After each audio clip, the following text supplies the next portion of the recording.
setuju sekali dengan konsepnya Prof. Laksono. Jadi mungkin boleh kita haluskan, kita buat proposal yang lebih halus, lebih baik, kemudian kita serahkan ke Pak Direktur DP2. Terima kasih. Wassalamualaikum warahmatullahi wabarakatuh. Jadi ini yang kami juga akan apakah nanti bila skemanya itu dari degree langsung ke, jadi seperti pusat di fakultas atau di atau S3 itu juga bisa menjadi resipien untuk mengolah proyek tadi ya. Karena kalau itu yang mengolah satu tim di sebuah LPM aja lah, itu saya kira nanti akan berat sekali bagi LPM. Karena bayangan kita itu nanti ya, tadi saya sepakat dengan tadi Pak, konsepnya itu memang elitisme dalam konteks tadi ya, riset dasar yang Indonesia itu perlu investasi, itu tidak dibagi rata ke 97 perguruan tinggi negeri di Indonesia, tapi mungkin hanya tadi seperti PAU itu ya, ini memang konsep yang saya kira sangat kontroversial, tapi kalau kita tidak fokuskan pada beberapa perguruan tinggi, uang itu akan cuma terbagi habis tapi sedikit ya. Nah, pertanyaannya ketika nanti misalnya riset mengenai cancer, diabetik atau mengenai PMDG tadi, itu apakah bisa masuk ke misalnya UGM? Itu laboratorium cancer UGM yang ngolah dana tadi. Itu yang kita bisa, dan proposalnya itu apakah direncanakan dari sini Pak? Sehingga yang tadi sifatnya multi-years tadi, jadi 3-4 tahun ke depan itu bisa dirancang oleh mereka yang memang akan mengerjakan. Ya. Karena di konsep ini kan Pak Restu ya, itu kan seperti kita susah dong mengetahui seperti seperti resipiennya, seperti penerimanya. Sehingga kita tadi terkaget-kaget terus hanya 2 bulan, kadang-kadang 2 minggu harus jadi proposalnya. Tapi kita balik, jadi yang bikin proposal itu tadi para pendanaan itu dari pelakunya di S3 ya, atau di pusat itu Pak. Itu perbedaannya. Ya. Oke, sekarang ini saya harapan ya. Dan kita itu mempunyai satu multidisciplinary team melalui translational research dari basic klinik sampai dengan kandidat yang akhirnya nanti keluarannya adalah pose syukur-syukur paten. Tapi memang paten itu sangat minimal karena mungkin saya tidak tahu IPB kenapa bisa banyak sekali. Saya melihat ternyata obat masuk angin, Uner sekian gram, ini sekian gram paten, obat diare iki paten. Tapi kenapa kita kok kayaknya sulit? Mungkin arahan itu yang harus diperbarui mindset supaya kita betul kok paten kok sulit banget, tapi kok mereka tuh ternyata loh berapa minggu ini bisa paten. Jadi mungkin ini. Dan saya kira ada beberapa poin yang perlu untuk dipersiapkan dalam menuju ke sana. Tapi memang masalahnya itu Prof. Rahman dan Pak Wisnu, mengapa dengan penelitian yang turun entah itu apakah yang bersifat multi-years, apakah itu yang untuk hibah guru besar, hibah pasca, stranas, musnas, dan sebagainya itu selalu kalau kontraknya itu April, dana itu baru bisa cair itu Agustus, September, kemudian report harus masuk November, sehingga bagaimana kualitas penelitian itu bisa bagus kalau sebetulnya aktivitas penelitian itu hanya berjalan sekian bulan, tapi ditutup objektif semua bisa tercapai. Kalau tidak, tahun berikutnya dana dipangkas. Nah inilah sebetulnya poinnya, underannya itu di situ. Nah ini bagaimana tadi ada usulan-usulan, apakah mungkin itu dikelola sendiri. Tadi Pak Prof. Rahman sudah menyampaikan modelnya LP atau LPM, nah ini mudah-mudahan bisa. Nah untuk selanjutnya kami silakan Prof. Yati sudah angkat tangan, kemudian tadi Prof. Rahman sudah nyerang-nyerang, tapi mudah-mudahan kami mohon bisa ngegomi. Prof. Yati dulu mau bersilakan. Kalau tidak keliru, saya sudah 45 tahun di sini, harus punya orang juga. Kalau tidak ada orang kita, kalau gitu-gitu saja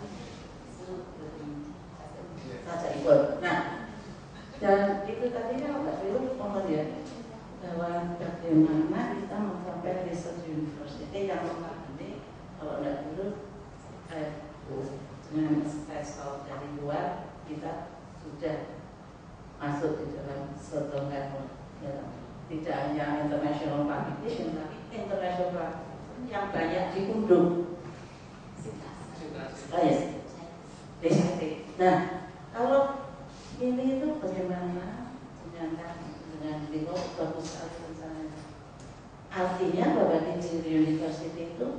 sudah bersedia mau mengakomodasi secara organisatoris itu sudah luar biasa.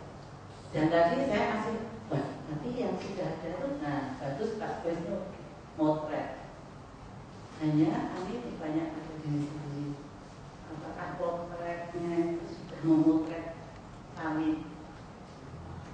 Karena kalau saya lihat skop kecil saja, masih banyak penelitian di tempat yang kami tahu, yang besar sekali para internasional di luar sudah ini belum terlengkap di fakultas, apalagi universitas. Jadi bagaimana ya caranya? Setelah kami pikir, kami tanya-tanya, apa yang dilakukan paling dicontoh, institutional view. Kita harus realistis.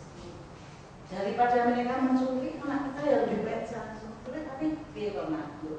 Nah, ini ada nggak sistem itu? Gitu. Nah, ya begitu.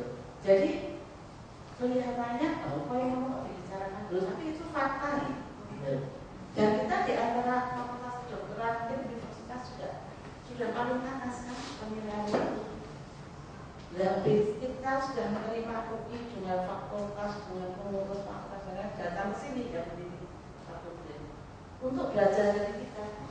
UI lalu UI, UNPAD, pengurus-pengurus datang hanya kebagian anak untuk belajar. Ini datang lagi ya, kalau tidak mereka diberi center research dan pendidikan research yang lantai melarang.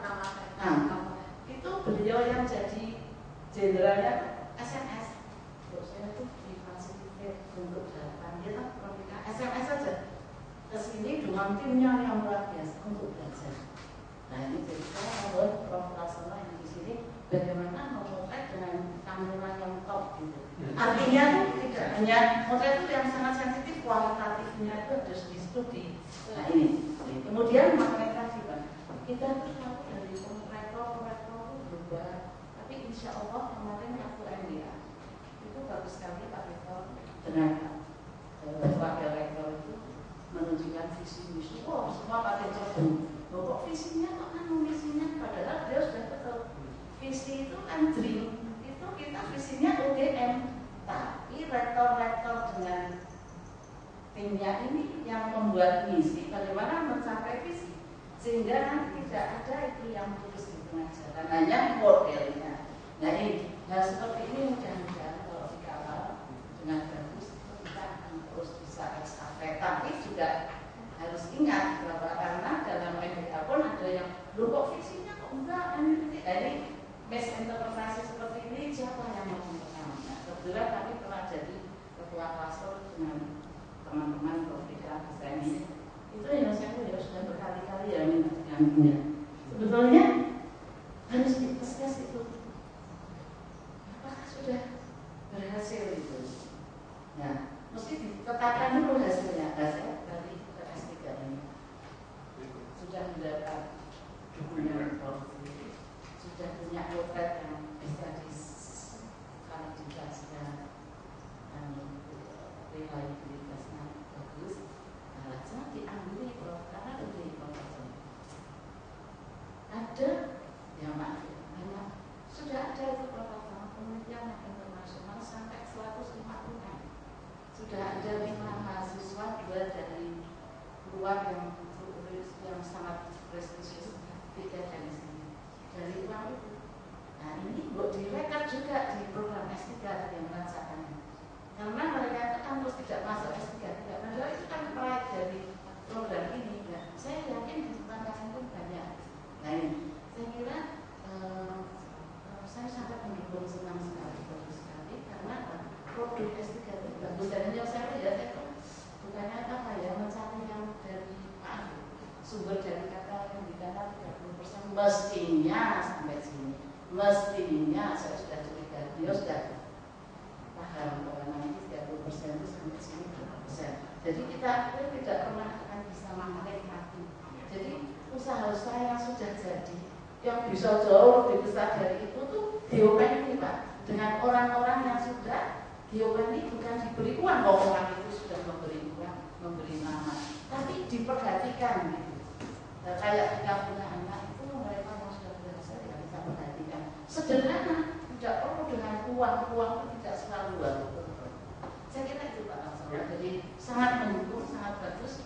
Seluruh direktur yang sudah menggunakan pola itu dari mana resourcesnya, sekarang yang hasilnya saya tuh mumpung direktorat sedang itu dikomunikasi. Atau so, terima kasih. Ya, jadi itu dan kita apakah kita akan siap tadi usul pada titik pekerjaannya lapangan, karena tetap jalan ya. Tapi ada data center yang diberikan dana yang besar. Dan lagi Sesuai kemampuan pengelola juga didesain. Jadi tadi mandat tadi ya, Pak mandat tadi ya. Dan karena yang dana APP itu tidak ada dana untuk pembangunan infrastruktur. Betul ya, Pak? Itu hanya operasional ya. Padahal yang kita butuhkan sekarang seperti kasus yang terjadi di FKN kasusnya. Saya punya data yang di lagi Pak. Itu publikasi internasional itu banyak. Tapi itu kebanyakan sama dengan ketika mereka menjadi S3 di luar negeri. Tapi begitu pulang, wah ini mandat karena nggak ada lagi di sini. Ya, kayak Pak Sutomo ya, betul Pak? Oh, ya. Jadi satu lagi ada banyak nih. Saya punya kata lagi punya kata bawahnya. Nah, ini yang memang juga tuh biomediknya itu lemah sekali. Nah, ini yang kita itu mendesain penelitian itu tidak hanya biaya operasional, tapi juga investasi untuk lab dan sebagainya. Masuk. Ini tentang lab itu kita akan ada workshop untuk melihat SDM program. Dan kita membuat master plan lab, termasuk berapa yang harus dibeli, berapa triliun, berapa miliar dan berapa. Jadi sudah punya gambaran seperti itu. Dan siapa yang pro kita. Ya, ini yang akan kita lakukan sehingga nanti untuk melindungi profesor yang hobinya meneliti dan sebagainya itu tanpa di prasyarat tadi juga akan. Yang kami dua, satu kita garap tindakannya, regulasinya, kemudian kita sarana kita dan tata kelolanya supaya apa tidak ada berbanding masalah keuangan. Jadi kalau kita buat pola untuk ada peneliti yang meneliti tapi tidak kena beban-beban waktu. Kalau pernah mengulang dari yang seperti para peneliti dari Paktus ya, yang kritikan luar negeri ya, di biomedik ya, itu kami pernah beberapa dananya susah. Dananya sebagian dari teman-teman yang di FK ya itu tidak kembali ke lab yang setelah S3, tapi menjadi spesialis ya, yang mungkin bisa jauh dari apa yang di S3-nya, itu ya Pak ya. Ini satu isu yang besar, sehingga tadi balik pada masalah strategi ke depan kita ketika mau mengembangkan yang pelaksanaan riset ya. Dan pentingnya kita itu lemah sekali Pak. Jadi dan juga penelitinya itu sudah dari saya nggak tahu apakah Pak itu sudah kontak sama istri muda yang pulang dari luar negeri dan mereka ada tanda kutip frustrasi ya. Sudah ya. Boleh makanya tolong potretnya di foto sosial bagus itu apa? Cari yang sampai sedetail-detailnya karena kan di transfer of knowledge, skill dan lain-lain di satu memang Pak Laksana itu provokator. Saya begitu dengan Pak Laksana itu pukul ke S3 yang spesialisasi. Kita tetap tantang dengan ada itu sebenarnya bebas sekali. Anda basic scientist yang dari dia postdoc dan ini clinician harusnya kan bisa translational. Nah, satu mereka belum, tapi ada yang lulus spesialis, ini anak buahnya Nyonya, itu dia overqualified karena dites secara internasional, sehingga dia itu diberi lab. Nah, satu lagi saya nyuwun, dia itu sudah scientifically bisa mandiri. Ini tolong dipotret juga. Diberi lab yang luar biasa ya, profesional ya. Tapi selalu ini kita tantangannya di mana? Menyelesaikan birokrasi. Kita sampai berdarah-darah. Tapi alhamdulillah berhasil sehingga untuk pendengar yang mikro bahwa dia punya orang di pusat. Bagaimana supaya orang di bawah seperti kita tuh bisa difasilitasi universitas untuk kita tuh dibantu di sana. Ini salah satunya. Lalu yang lain itu Pak, itu juga begitu Pak. Kita itu yang saya lihat sudah berkompetisi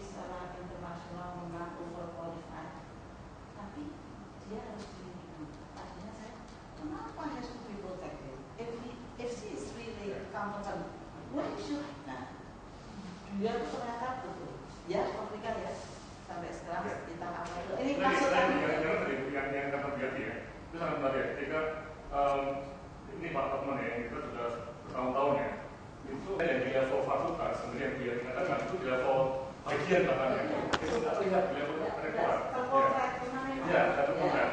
Padahal kalau kita lihat di hafal di mana-mana ada penggunaan mobil itu banyak kan di situ di lab satunya itu ya. Ya. Nah baru kita masuk ke pusat studi di level rektorat yang memang antar disiplin ya, yang antar ilmu ya. Tapi ini kan banyak apply. Kalau kita semua pusat studi itu cenderung apply ya. Ya. Dan project oriented ya.